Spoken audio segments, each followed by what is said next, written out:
আল্লাহ ডাকে ডার বলেন ইব্রাহিম ওই বান্দাটারে তারায় দিছো, কোথায় যাবে? ওরে তুমি মাত্র একবার খানায় বসাইছো, বিধর্মী বলিয়া তারায় দিছো। আরে আমি মাওলারে সিজদা দেয় না জানো কত বছর, আগুনের পূজা করে কত বছর। আমি আল্লাহ এত বছর পর্যন্ত ওর খানাও বন্ধ করি নাই, পানিও বন্ধ করি নাই। আমি আল্লাহ তো অপেক্ষায় আছি কোন দিন আল্লাহ বলে ডাক দিবে। আমি আল্লাহ রাগ করে পানিও বন্ধ করি নাই, খানাও বন্ধ করি নাই, সূর্যের আলো বন্ধ করি নাই। ও ইব্রাহিম বাবার বান্দাটারে কেন তাড়াইয়া দিছো? আমি আল্লাহর বড় মায়া লাগতেছে। তুমি মাত্র একবার বসাইয়া বিধর্মী বলে তাড়াইয়া দিছো।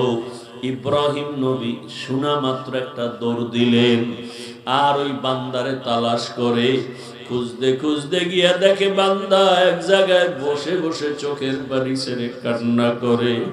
আমাকে দাওয়াত দিবা না, দিয়া কেন আবার অপমান করেছো? ইব্রাহিম নবী তার সাথে ক্ষমা চাইয়া এরপরে ডাকা শুরু করলেন। এরপরে কাছে আইনা খানার আয়োজন করলেন, এমন সুন্দর ব্যবহার দিলেন। এক পর্যায়ে আল্লাহর বান্দা আমার মাওলার গোলাম হয়ে পড়লো, কালেমা পড়ে ফেললো। আমার আল্লাহ তো দয়ার মালিক। আল্লাহ বলেন তোমরা যারা শয়তানের ধোকায় পড়ে গুনাহ করেছো, আমি আল্লাহ তোমার জন্য রাস্তা খুলে দিলাম। আমি আল্লাহ পাক তোমার তওবা কবুল করার জন্য 5 বার মসজিদে ডাকছি, যাও নাই। আমি আল্লাহ পাক এখন তোমাকে ডাকার জন্য হাজির হতেছি। আমি আল্লাহ এমন এক টাইমে তোমাকে ডাকতে আসতেছি, অতিও গভীর হয় রজনী যখন, নীরবে প্রভুর নাম জপিও তখন। প্রভুর করুণা যদি পাইবারে চাও, গভীর রাতে উঠে প্রভুর গুণগান গাও। আমার আল্লাহ পাক রহমতের দরজা দিয়া ডাকেন, বান্দা তুমি গুনাহ করেছো কত বছর? কয়টা? বলে আমি 50 বছর লাগাইয়া এত গুনাহ একদিনে করি নাই। আজকে একটা, কালকে 2টা, এভাবে হাতের গুনাহ, চোখের গুনাহ, জবানের গুনাহ, অন্তরের গুনাহ করতে করতে বছর বছর গুনাহ করিয়া আমার চোখের গুনার পাল্লা ভারী, আমার হাতের গুনার পাল্লা ভারী, আমার অন্তরের গুনার পাল্লা ভারী। গুনাহ করতে করতে 30, 40, 50 বছর একটা পাহাড় হয়ে গেছে। আল্লাহ বলে তুই গুনাহ করেছো 50 বছর লাগাইয়া, আমি আল্লাহর দরজায় এসে যদি চোখের পানি ছাড়িয়া একবার দিল খুলে ডাক দাও, ইয়া রাব্বি গফিরলি, আমি আল্লাহ তোর 1 সেকেন্ডে জীবনের সব গুনাহগুলো মাফ করে দিব। এমন এক টাইমে আমি আসি যেই সময় আসমান নীরব, জমিনটা নীরব, গাছের পশু পাখিরা পর্যন্ত নীরব, ঘরের মানুষগুলো ঘুমায়, নদীর মাছগুলো নীরব, একটা কোনো আওয়াজ নাই। সমস্ত মানুষ এখন বেহুশ অবস্থা, ঘুমের মধ্যে, কোনো আওয়াজ নাই, নীরব সময়। আমি আল্লাহ তখন প্রথম আসমানে হাজির। ওরে বান্দা তুই ফজরে কোথায় তালাশ করো? আরে আমি মাওলার দেওয়া পানি খাও, আমি মাওলার দেওয়া সূর্যের আলো নাও। এখনো পর্যন্ত চিনো না সেই সূর্যের মালিককে। বান্দা তুমি গাছের ফল খাও, চিনো না সে ফলওয়ালা, ফলের মালিককে। বান্দা তুমি নদীর মাছ ধরে খাও, জানো না সে নদীর মাছ দেওয়ার মালিককে। ওই মালিকরে তালাশ করতে কোথাও যাওয়া লাগবে না। ওরে রাতের বেলা আমি মাওলায় হাজির। আমি আল্লাহ এখন ডাইরেক্ট হাজির হয়ে গেলাম। রাতের গভীর যখন শেষ অংশ, তোর মাও ঘুমায়, বাবাও ঘুমায়, ভাই বোনেরা ঘুমায়, তুই তখন ওযু বানাইয়া যায় নামাজে আসি একবার ডাক দে। অন্তর খুলে যদি ডাক দাও আল্লাহ, আমি আল্লাহ পাক তোর জীবনের সব গুনাহ ডাকে মাফ করে দিব। আমি আল্লাহ চাই তোকে কাছে পাওয়ার জন্য। আমি আল্লাহ চাই তুমি আমারে ছাড়ার কোথাও যাবা না। আমি আল্লাহ চাই তুমি আমার দিকে আগায় আসো। আমি আল্লাহ চাই আমার রহমতের চাদরে ঢুকে যাও। কারণ দুনিয়ার কষ্টের থেকে মরণের কষ্ট আরো কঠিন। আরে তোমার দুনিয়ার আযাব থেকে জাহান্নামের আযাব আরো কঠিন। এক সেকেন্ডের জন্য তুমি সহ্য করতে পারবা না।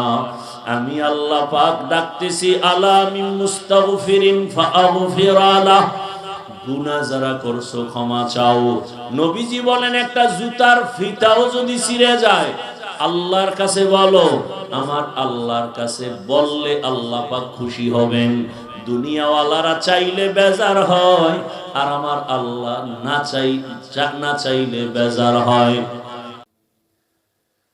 यहाँ हम सब मुसाफिर हैं, कब्र आखिर ठिकाना।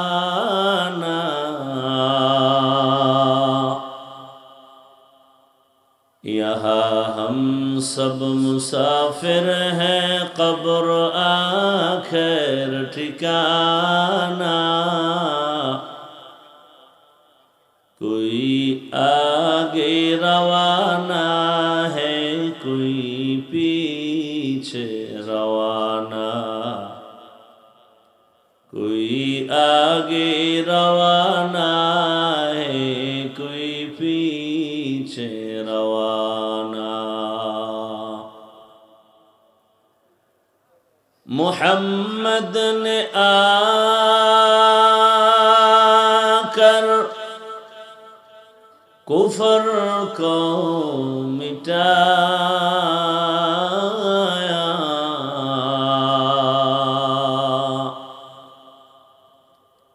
मोहम्मद ने आकर कुफर को मिटाया।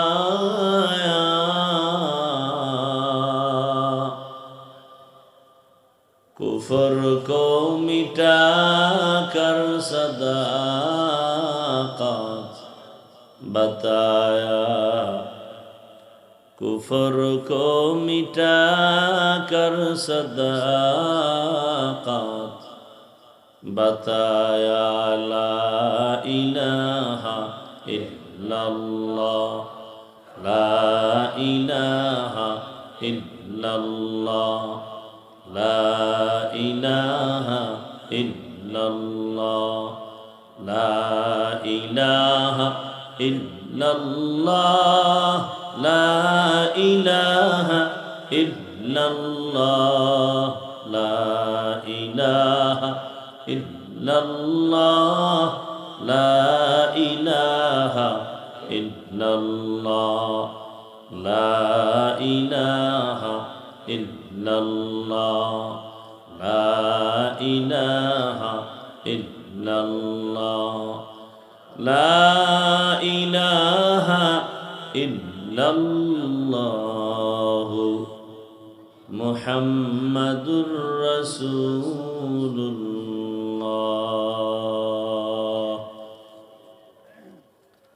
জীবনের এক অমূল্য সম্পদ আমাদের সুস্থতা। টাকা পয়সা বাড়ি গাড়ি অনেক কিছু আছে, কিন্তু যদি অসুস্থ জীবনটাই হয়ে যায় এ জীবনের কোনো দাম। টাকা পয়সা বাড়ি গাড়ি তেমন না হলেও সুস্থতার জীবন যদি পাওয়া যায় এর থেকে সুখের জীবন আর হতে পারে? আল্লাহ আমাদের এই সুস্থতাকে দায়েমান কবুল করেন। এখনো যারা অসুস্থ হসপিটালে ঘরে বিছানায়, আল্লাহ সবাইকে পূর্ণ সুস্থতার নেয়ামত দান করেন। এক একটা দিনের প্রোগ্রাম, মাহফিল ওই এলাকার জন্য একটা ঈদের আনন্দ বয়ে আনে। মানুষের ভেতর একটি উৎসব, আনন্দ, মোহাব্বত। আবার কিছু প্রোগ্রাম আছে শুধুই এলাকা না, আরও আশেপাশের অঞ্চলের জন্য, ওই দেশের জন্য একটা আনন্দের কারণ, অন্তরে মোহাব্বতের এক বহির প্রকাশ ঘটে। এজন্যই তো ইসলামে জামাতে নামাজের আদেশ, জুমায় মসজিদে হাজির হওয়ার আদেশ। 10 জায়গার 10 বাড়ির মানুষ, 10 এলাকার মানুষ এক জায়গায় হবে, দেখা হবে, মোহাব্বত হবে, একে অপরের সুখ দুঃখ শেয়ার করে নিবে, সহযোগিতায় আসবে। নবীজি এজন্যই বলেছেন, খায়রুন নাস মাইয়ান ফাউন নাস, দুনিয়াতে সব থেকে ভালো মানুষ তো ওই ব্যক্তি যার দ্বারা অন্যের উপকার হয়, ক্ষতি হয় না। এটাই মূল তাকওয়ারও কথা। তুমি অন্যের উপকার করতে না পারলে অন্তত ক্ষতি যেন না হয়। আমার রসুলের দ্বারা জীবনে কারো কোনো ক্ষতি হয়নি, উপকার কারো না হলেও কি হয় নাই, ক্ষতি হয়নি। এটাই রসুলের আদর্শ, এটাই ইসলামের একটা সুন্দর নমুনা। অন্যের উপকার করবে, কারো ক্ষতি করবে না। কিন্তু ভিন্ন দিক আমরা লক্ষ্য করি যে মানুষ অন্যের ক্ষতির জন্য অপেক্ষা করে বিভিন্নভাবে। আবার ক্ষতিটা কাছের মানুষ বেশি করে দূরের মানুষের তুলনায়। দুষ্ট লোকের মিষ্টি কথা ঘনিয়ে বসে কাছে, কথা দিয়ে কথা নেয়, প্রাণে মারে শেষে। জুমার বয়ান দীর্ঘ সময় নয়, সংক্ষেপ 2-4টি কথা, এরপরে আবার নামাজ। আপনারা জানেন ধারাবাহিকভাবে এই প্রোগ্রাম প্রতি বছর এভাবেই চলে। দেশের হযরত উলামায়ে কেরাম বয়ান করতে থাকেন, জুমার নামাজের পরেই আবার বয়ান চলতে থাকবে ইনশাআল্লাহ। হযরত পীর সাহেব হুজুর দামাত বারাকাতুহুম চেয়েছিলাম যে নির্দিষ্ট আসরের পরে হুজুর আগে আসার সম্ভাবনা, দেশের পরিস্থিতি তো আপনারা অনেকটা ভালো করে জানেন, পেরেশানির মধ্যে আছেন। তো যখনই আসবেন তখনই বয়ান শুরু হয়ে যাবে ইনশাআল্লাহ। আমাদের মুফতি রেজাউল করিম আবরার জুমার পর বয়ান করবেন। মুফতি হেদায়েতুল্লাহ আজাদি দামাত বারাকাতুহুম, আমার প্রিয় ভাই মাওলানা মাহফুজুর রহমান জাবেদ নামাজের পরেই বয়ান করবেন। খানার জন্য তো সময় কম দিলেন না। জীবনের অনেক সময় কেটে গেল খানায়, অনেক সময় কেটে গেল ব্যবসায়, আল্লাহর পথে আসিয়াও কেন বাধা। বয়ান শুনবে, পাগলের মতো হয়ে যায় খানার জন্য, পাগল। তখন আমারও চিনি না, আমারও চিনি না, শুধু খানা, অন্ধের মতো হয়ে যায়। অথচ রসুলের জিন্দেগির আদর্শে গড়া সাহাবাদের কি সুন্দর জীবন। একজন আল্লাহর রসুলের আশেক গরিব মানুষ, রসুলের আশেক তো বেশিই গরিব। মুশরিকরা বলতো আব্দুল্লাহর ছেলে মুহাম্মদের কাছে যেতে মনে চায়, কিন্তু আশেপাশে সব মূর্খ গরিব, এদের পার্শ্বে গিয়ে আমাদের বসাটা মানায় না। এভাবে কথা বলে, কাছে যেত না, উদ্দেশ্য কাছে যাবেই না, একটা অজুহাত পেশ করল। দেখতে নারী চলন বাঁকা। আশেক রসুলের গরিব মানুষ, অন্যের কাজ করলেই তার চুলায় আগুন জ্বলে, না হয় আর ঘরে খানা হয় না। নিয়ম ছিল আবার রোজা, ঘুম থেকে, রাতের ঘুম থেকেই রোজা শুরু হয়, ঘুমাইলেই রোজা শুরু। সারাদিন কাজ করে বাসায় আসছে, সন্ধ্যাবেলা খানা দিবে ঘরের পরিবার। কথা আমি একটু ক্লান্ত, সারাদিন শুয়ে থাকি, খানা নিয়ে আসো। শোয়ার মধ্যে ঘুম হয়ে গেছে। ঘুম শুরু, রোজাও কি আর একটা রোজা শুরু হয়ে গেছে, আর খানা কপালে নাই, হলো না। পরের দিন আবার কাজে গেছে, এক পর্যায়ে দুর্বল হয়ে রাস্তায় পড়ে গেছে, শরীর দুর্বল। রহমতের নবীর কাছে খবর আসলো, রোজাটা কি ভাঙ্গা যাবে? রহমতের রসুল বললেন, না, ভাঙা যাবে না।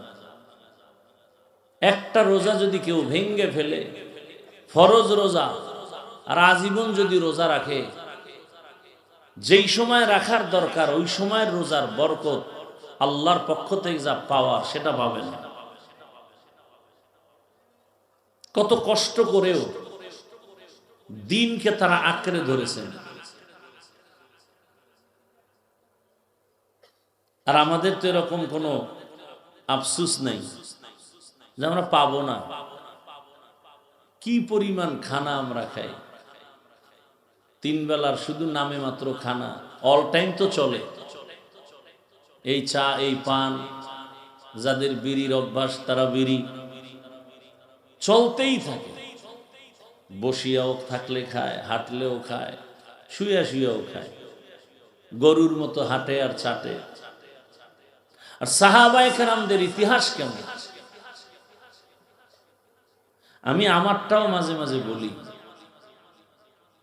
যে জীবনটা কত কষ্টে কাটছে, ভাষা নাই বোঝাবার। 150 টাকা একটা জামা কিনছি, কত ওটারে কি কাপড় কয়, ট্যাটটন কইতো, বুঝে এরা ট্যাটটন, পলেস্টার, তাও রঙিন। 600 টাকা এই 150 টাকার জামা, বছরকে বছর পরছি, বছরকে বছর। এক লঙ্গি দিয়া ছিঁড়ে গেছে, সেলাই ফিরা, এরপরে চলছে। বিছানায় প্রস্রাব করি, সেই থেকে মা বাবার কোল ছেড়ে চলে আসছি। বরগুনার পীর সাহেব হুজুর রহমাতুল্লাহ আলাইহির মাদ্রাসায়। কত কষ্টের জীবন।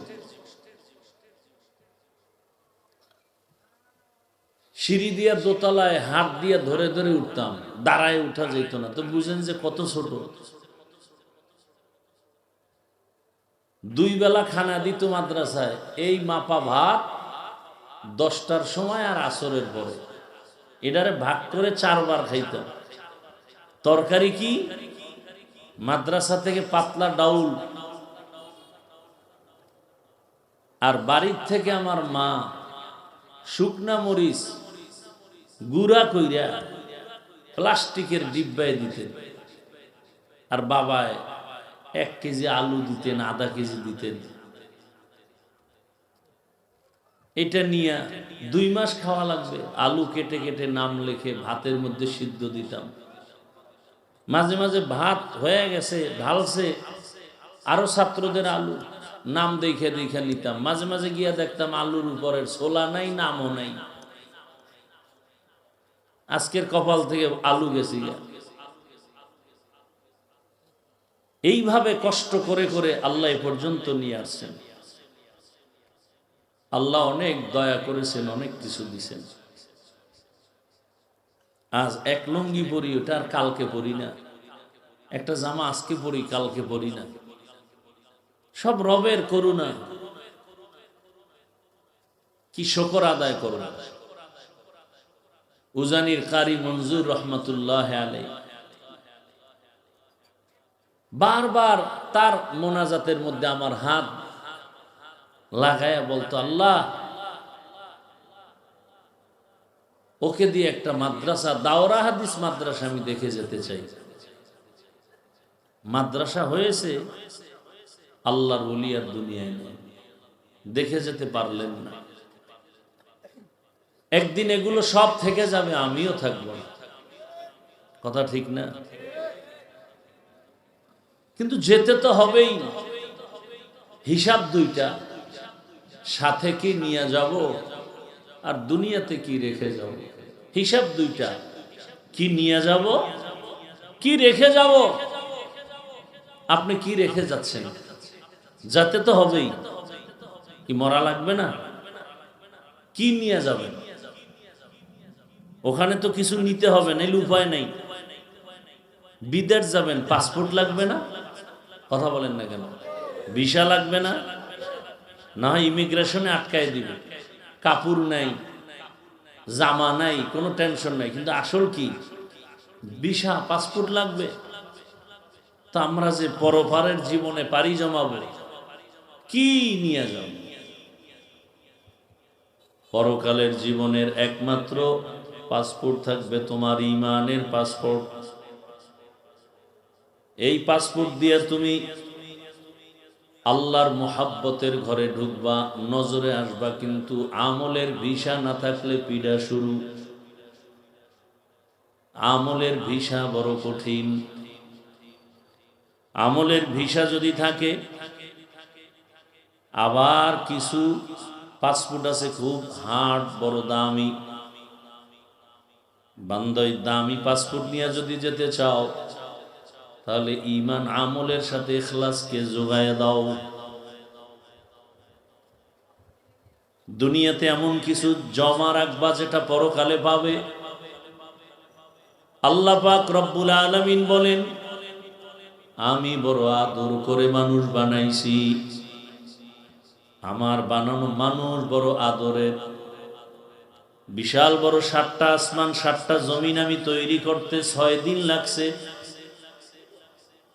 মাত্র 6 দিন। ফি সিত্তাতি আইয়াম।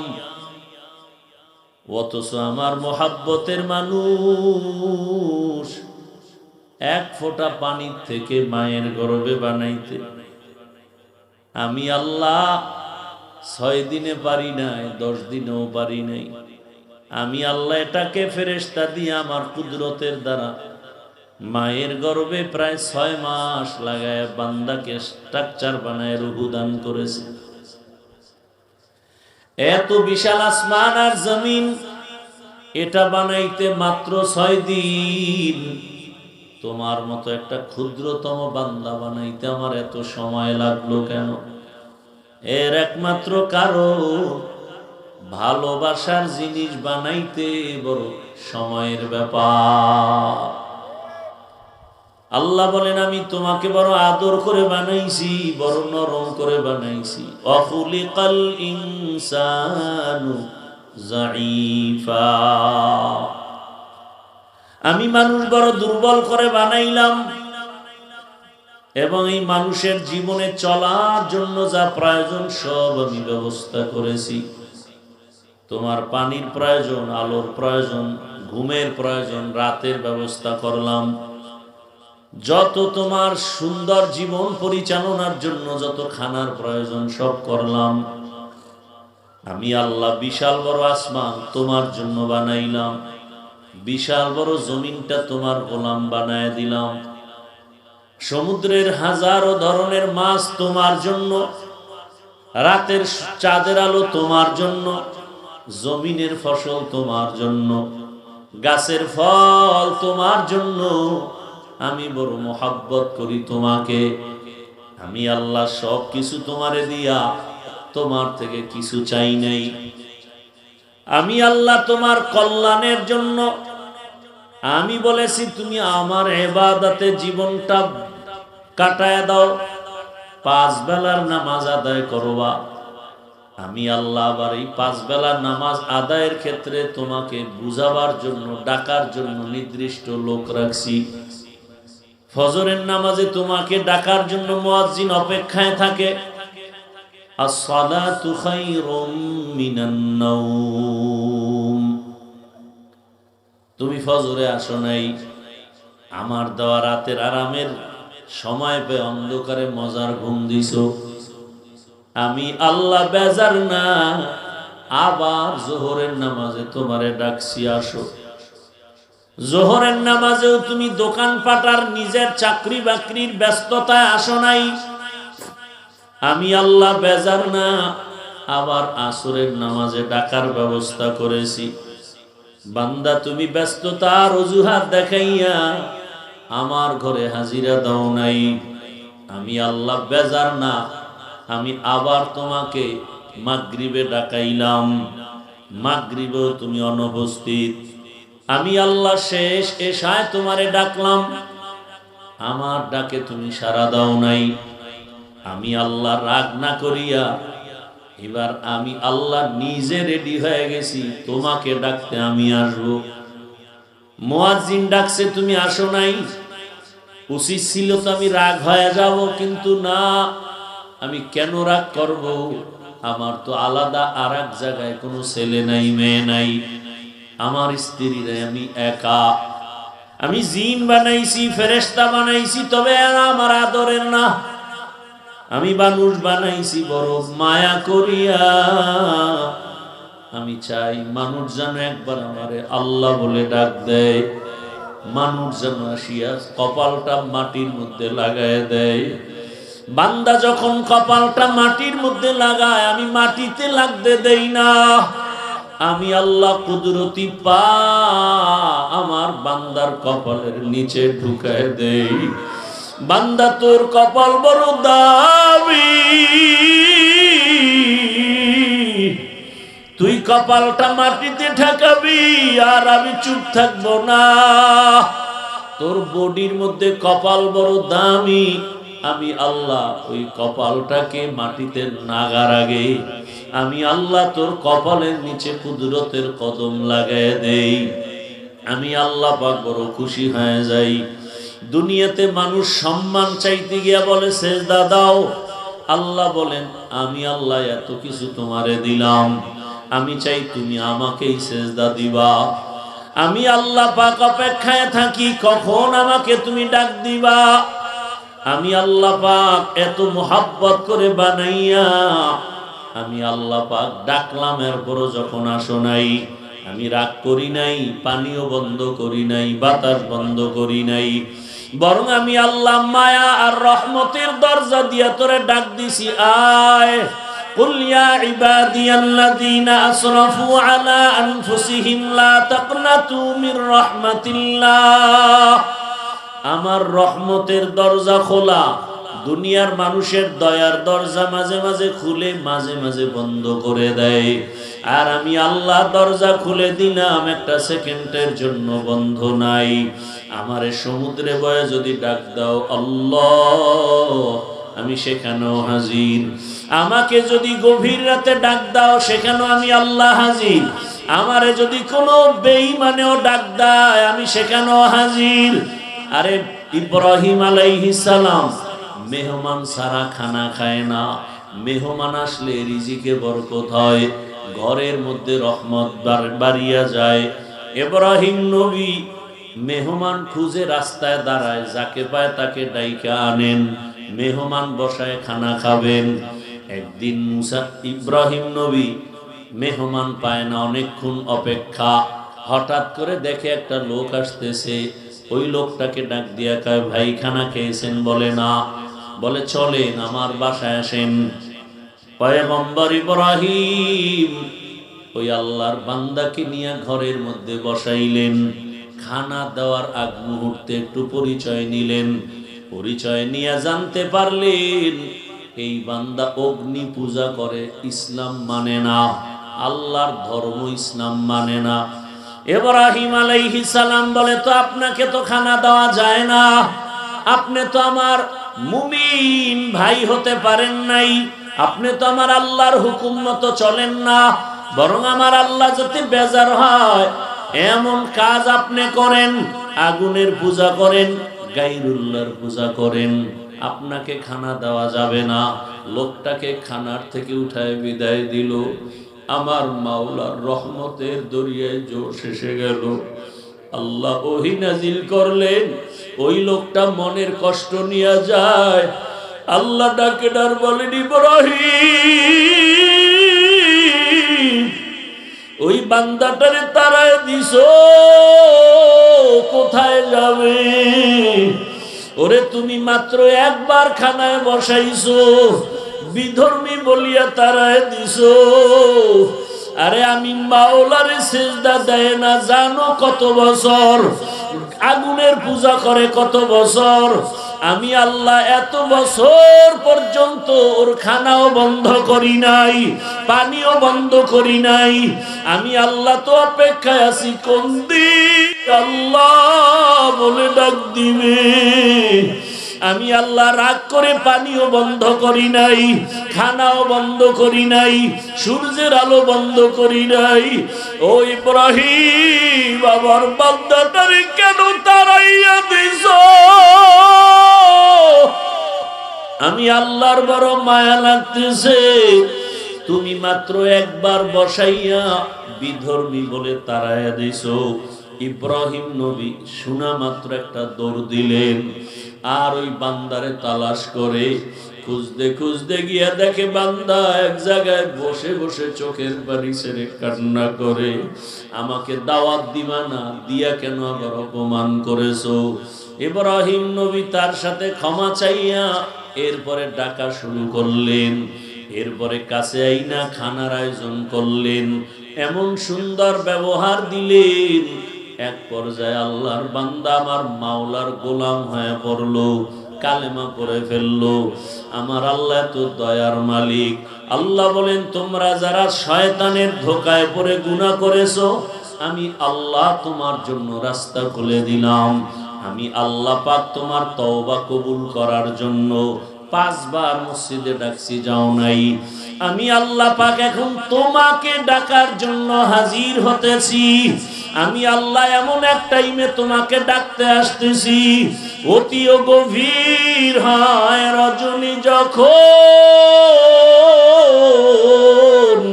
নীরবে প্রভুর নাম জপিও তখন।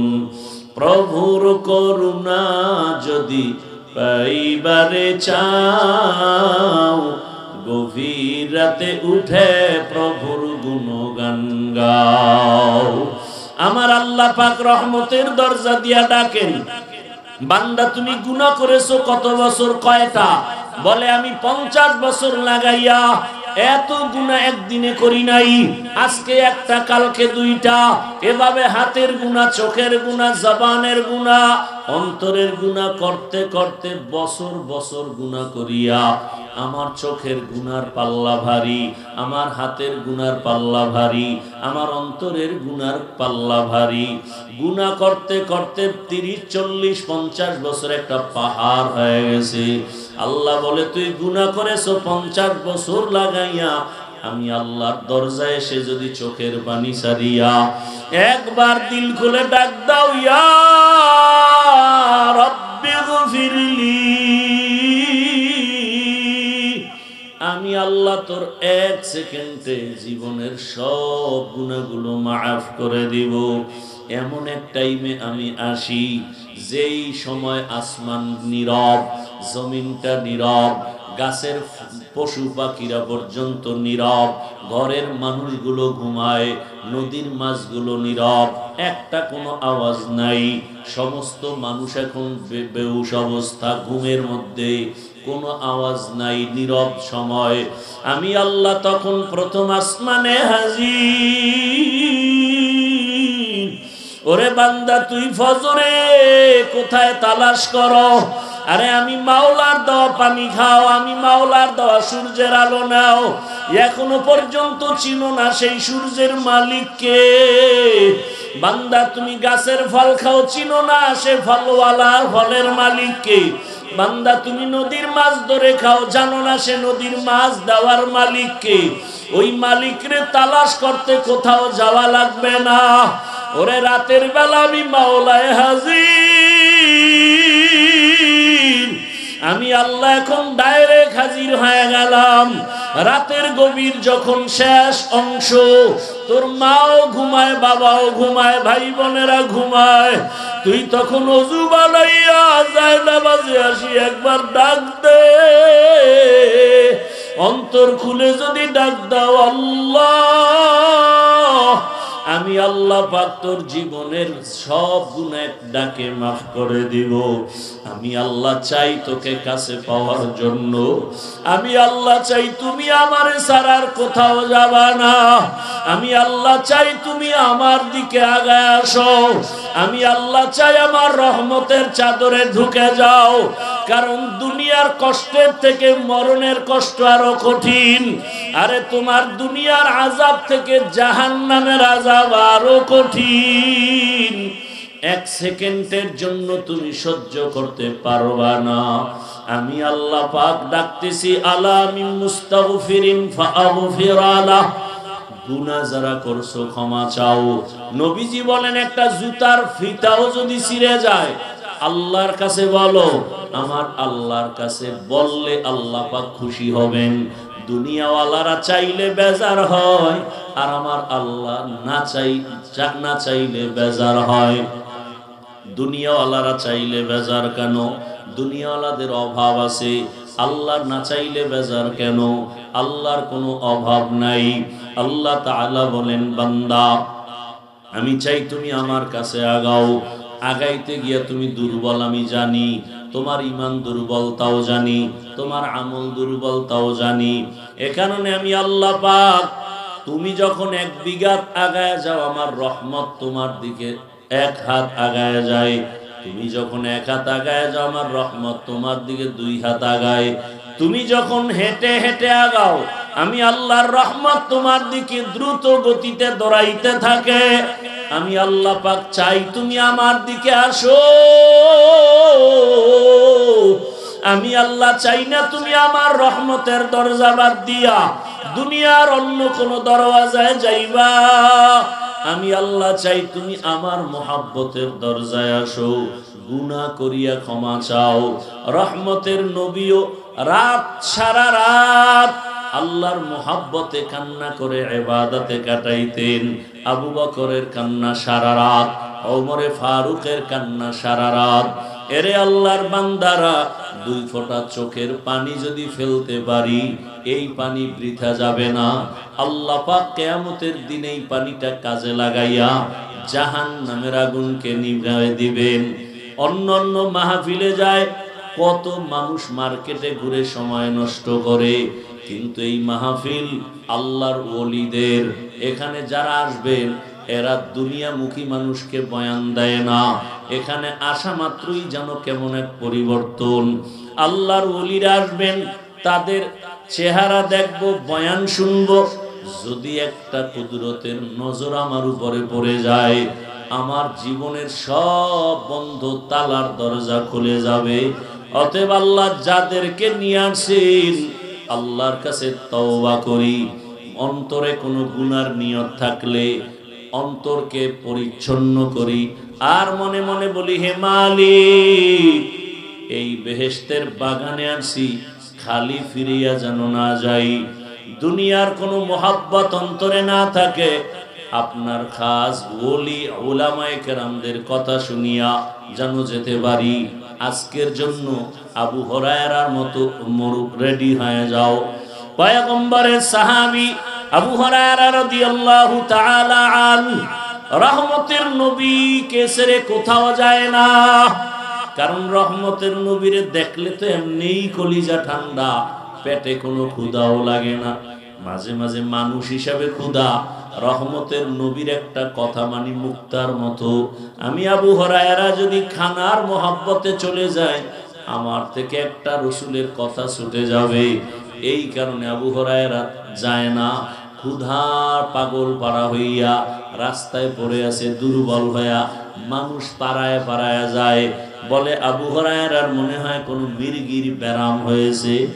আসলে তো ব্যারাম না, রহমতের নবীর দরবার ছেড়ে যাবে না বলে খানা খায় নাই, ক্ষুধায় ক্লান্ত হয়ে গেছে। এরে আল্লাহর বান্দারা, মেহমান আসবে, উলামায়ে কেরাম আসবেন, কোরআন ও হাদিসের বয়ান করবেন, আর আপনি দোকানে দোকানে ঘুরবেন, কোথাও বসে গল্প করবেন। এটা আল্লাহর প্রিয় বান্দাদের কোনো আমল হতে পারে না। আল্লাহ আমাদের সবাইকে সাহাবী আবু হুরায়রার আদর্শওয়ালা বানায়া দেন। জোরে কন্যা আমি। আল্লাহ পাক রব্বুল আলামিন শেষ দোয়া পর্যন্ত আমাদেরকে থাকার মতো, শোনার মতো, বয়ান নিয়ে যাওয়ার তৌফিক দান করেন। আমিন।